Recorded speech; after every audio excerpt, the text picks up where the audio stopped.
In the first week of June, just before the monsoons arrive in Maharashtra, you can experience a spectacular view of fireflies in certain parts of Maharashtra. And this year we decided to go to Mulshi to enjoy this view of the fireflies that had lit up the entire forest with its beautiful glow. And before that, we decided to have a sumptuous dinner at a local dhaba where we had चुलीवरचं गावरान मटणाचा रस्सा along with bhakri. And you know how I am. I like to just go in the kitchen, take a look, and I also managed to get the recipe of this गावरान मटणाचा रस्सा from the cook. And today I'm going to share this amazing recipe with you guys. So first, what she had done is she had cooked this recipe on firewood, where she had just taken whole onions and placed them in the fire. Just peel the onion and slit it like how you slit a bengan for your bharli wangi. So this little one is roasted quite well. We'll remove it off the fire. Keep it aside here. This one is also done. Let's remove this. Keep it aside for it to get cooled. Here I have half a dry coconut. So I'm just going to put directly on the fire. So coconut won't take much time to roast. Guys, be very careful when you're doing this. You can see how the whole thing is lit up here. See how well it is charred? Now let's wait for this to cool, and while we're waiting, let's make the garam masala powder. Just going to heat 2 tablespoons of oil. Take 15 to 20 black peppercorns, add it to the oil. 10 cloves, 1 inch of cinnamon, a tablespoon of coriander seeds, a teaspoon of shaha jeera, a teaspoon of fennel seeds or sauf, badi shape, 3 black cardamoms, 5 green cardamoms, a small piece of nutmeg or zaifar, 1 whole mace, 2 star anise.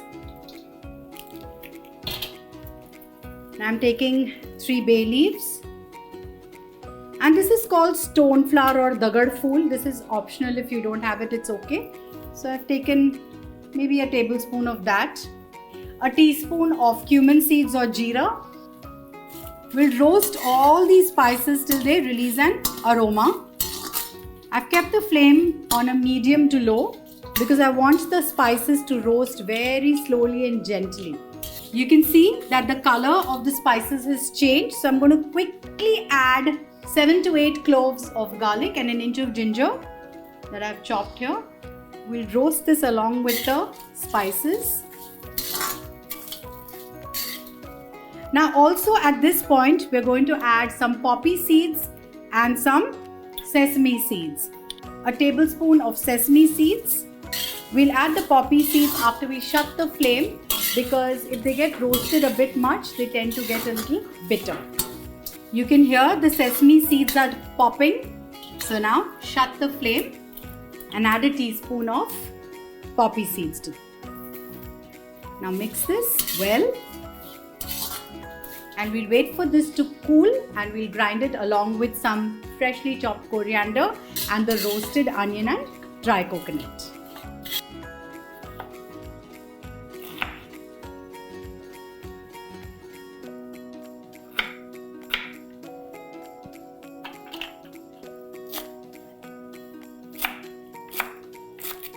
So I've added almost a cup of freshly chopped coriander leaves along with the stems.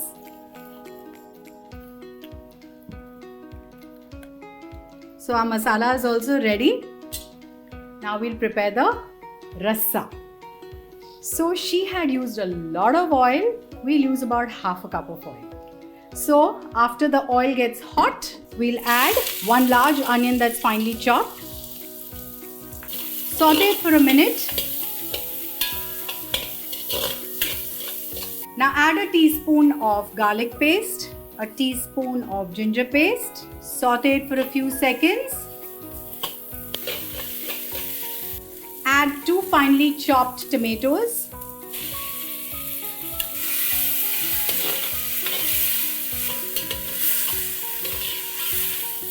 Now you can see that the oil has started to separate. Add 3/4 teaspoon of turmeric powder. Fry this for a few seconds. And now just add a kilo of mutton to this.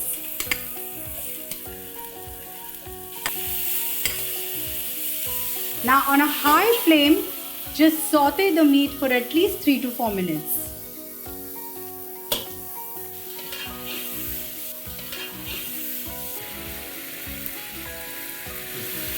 Now we'll add chili powder, about 2 to 3 tablespoons. Now in most Maharashtrian homes, we make a Sathonita masala, which is a masala that is made once a year and utilize the entire year. So at my house, we normally make the Kolhapuri Kanda Lasun masala. Some people make a Kala masala. If you don't have any of these, you can also use Garam masala.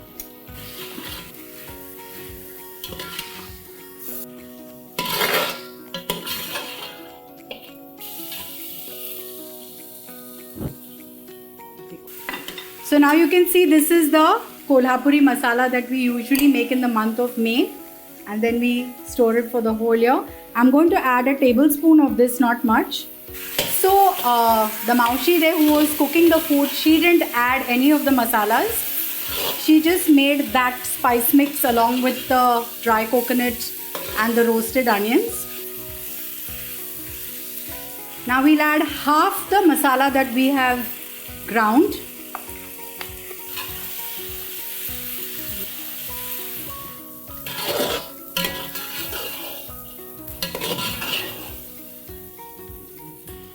Now we'll add 1.5 liters of water to this.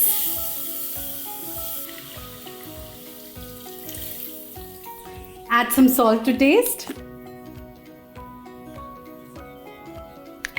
Just give it a good stir.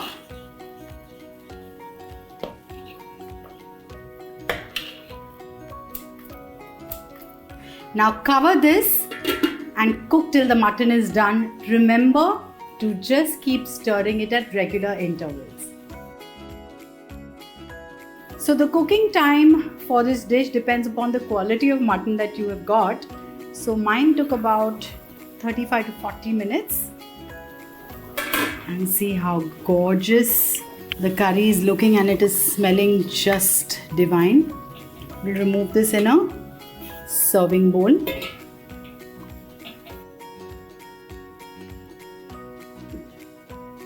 Now we'll garnish this with some freshly chopped coriander. You can serve this with any Indian bread of your choice, like bhakri. I would prefer bhakri, or you can serve it with chapati, paratha. And do try this recipe. Let me know and keep watching Smita Dev. Don't forget to subscribe, like and share, okay?